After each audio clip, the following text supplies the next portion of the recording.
Bonjour, bonjour, content de vous retrouver pour une nouvelle VOD de StarCraft 2. Donc sans plus attendre, et comme d'habitude, je vous envoie le grand écran, ainsi que le replay, tout de suite. Donc cette fois-ci, nous allons avoir un petit PVT entre Tassadar et Bastiani. Donc Tassadar qui est Master Protoss et qui a popé en bas à gauche sur Shakuras Plateau. Contre Bastiani qui est Terran également Master et qui a popé en bas à droite de la map. Donc les deux adversaires risquent de nous montrer énormément de jeux solides, agressifs et tout ça. Moi je connais Tassadar avec certes des stratégies innovantes pour Tassadar, faut s'en rendre compte. Sinon Bastiani est relativement connu, il a déjà fait une apparition donc, dans Ponfétude au cours du No Gaming. C'est quelqu'un qui joue aléatoire et qui a un gros niveau master, donc bon, voilà, c'est pas l'adversaire à la portée de tous, quoi. Donc tant mieux que ce soit tombé sur Tassadar, qui est, on va dire, relativement solide, quel que soit le match-up. Donc sinon, Tassadar a envoyé son pylône à 9, donc il n'y aura pas une agression hyper rapide de sa part.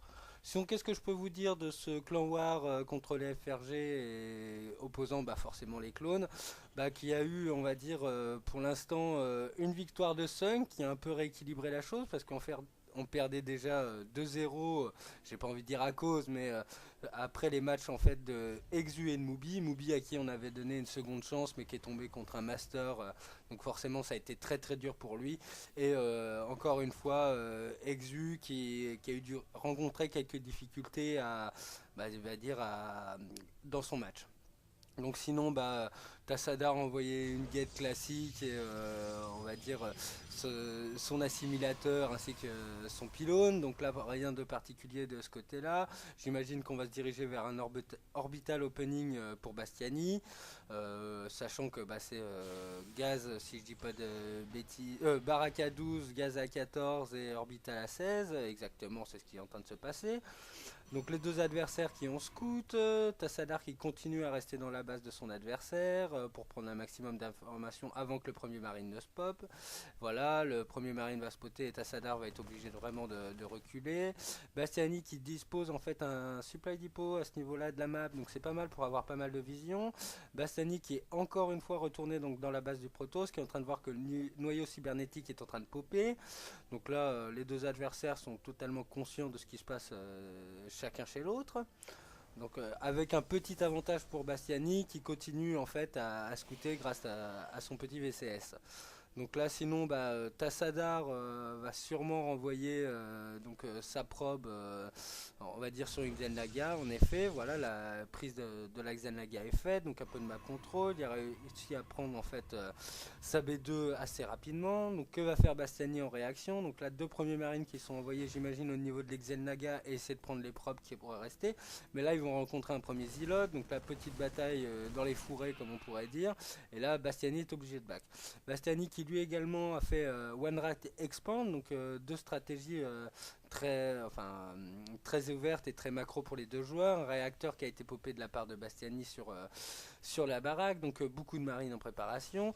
Là on peut voir qu'en fait Bastiani vient de sortir un premier bunker au niveau de la base. Là Tassadar qui tout de suite va sanctionner le VCS et malgré non, il ne sanctionne pas le VCS, qui est assez surprenant de sa part. Non, il préfère en fait focaliser en fait sur les renforts possibles qui pourraient être amenés dans le bunker, ce qui oblige, on va dire, Bastiani à rester dans sa base, sachant qu'en plus un Zilot avait été envoyé, le fameux Zilot qui avait pris la Xelnaga, enfin qui a voulu prendre les marines au niveau de la Xelnaga, ce qui va permettre en fait à Tassadar, j'imagine, cancel ce bunker dans un premier temps. Donc là, belle opération en fait de la part de Tassadar en ce début de match. Là, on peut voir que Bastiani a arrêté de construire en fait sa B2 parce que en fait le probe a été détruit par le fameux Zilot. Là, Tassadar qui envoie un premier pylône, j'imagine pour peut-être tenter une première agression à base de 3 gates en fait qui viennent de popper exactement à l'instant.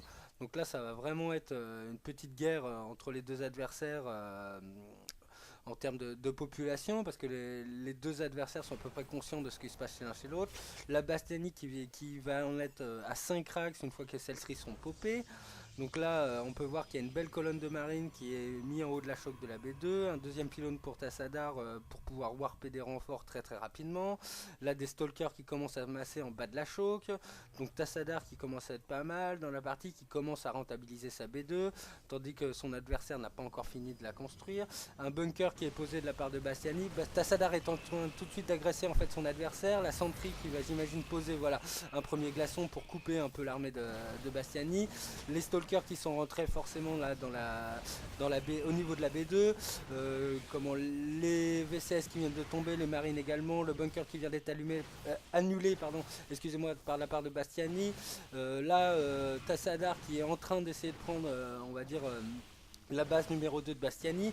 Donc là, peut-être une très très bonne opération en cancellant cette fameuse base. Là, Bastiani qui tente de leur apparaître grâce à des VCS, mais tout de suite Tassadar focus ses fameux VCS. Bastiani qui reste en haut de la choke avec ses marines, qui ne tentent pas de les perdre face en fait à l'invasion de Stalker. Là, une possibilité de... Non, il n'y aura pas possibilité, il n'y a pas assez d'énergie pour envoyer un glaçon. Là, le premier maraudeur qui a été popé, mais bon, il y a tellement en face que là, Bastiani est dans une position assez difficile.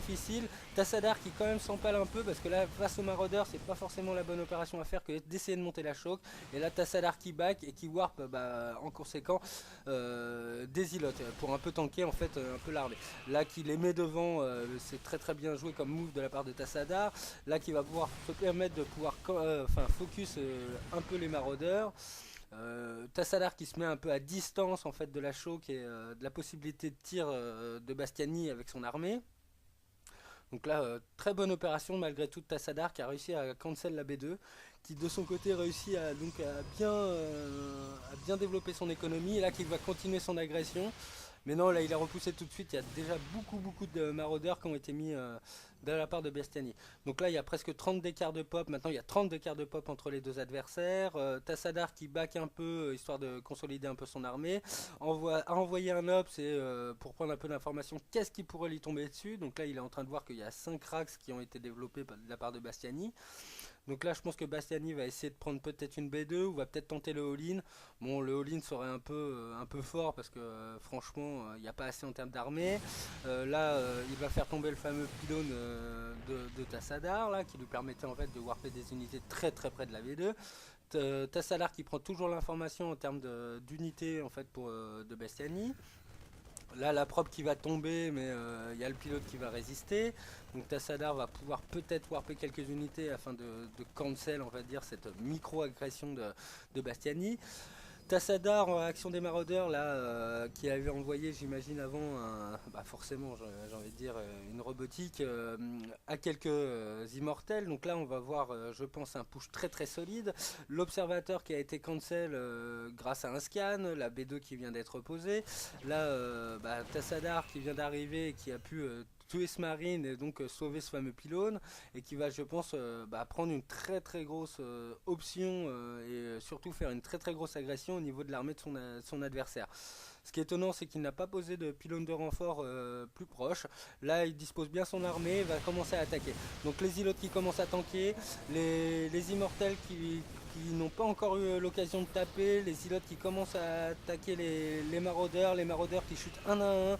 Là, des glaçons qui sont posés qui empêchent bien sûr on va dire les renforts et à la fois de pouvoir attaquer l'armée, les immortels qui tapent énormément et qui font beaucoup de mal aux maraudeurs. Là on peut dire que Tassadar est très très bien dans la partie, il va encore une fois faire tomber la B2, là hop, et c'est le GG de Bastiani.